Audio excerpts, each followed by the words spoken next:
অপরাজিতার দিকে ক্ষমা চাইতে হলো সোশ্যাল মিডিয়ার সামনে, কারণ সে কিছুদিন আগে কিছু নাচের ভিডিও পোস্ট করে, সেখানে তার পরনে ছিল সেনাবাহিনীর পোশাক এবং সে অত্যন্ত অপমান করেছে সেনাবাহিনীর পোশাকটাকে, কারণ সে ধেই ধেই করে নেচেছে।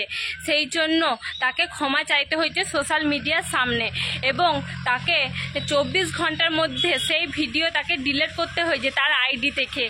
আচ্ছা, সে বড় সেলিব্রিটি বলে কি তাকে কিচ্ছু বলা যাবে না? সে যা দোষ করবে সব কি মেনে নিতে হবে? তুমি যে একবার সেনাবাহিনী পোশাক পরছো, একবার স্কুল ড্রেস পোশাক পরছো, দিয়ে স্বামীর বুকের উপরে পা দিয়ে নাচ করছো, আচ্ছা তোমার কাছ থেকে মানে বাকি সবাই কি শিখবে? ছোট ছোট ছেলে মেয়েগুলো কি শিখবে গো? তোমার কাছ থেকে এটা আশা করিনি।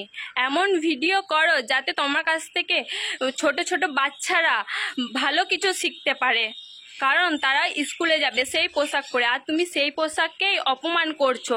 সেই পোশাক পরে আবার স্বামীর বুকের উপরে পা দিয়ে নাচছো, এটা কি ঠিক? নাচতে মানা করা হয়নি, স্কুল ড্রেস পরেও পোশাক পরেও নাচা যায়, কিন্তু সেটা ভালোভাবে ভদ্রভাবে। বন্ধুরা, তোমরা যারা যারা অপরাজিতার বিরুদ্ধে মন্তব্য রাখতে চাও অবশ্যই এই ভিডিওতে কিন্তু কমেন্ট করো।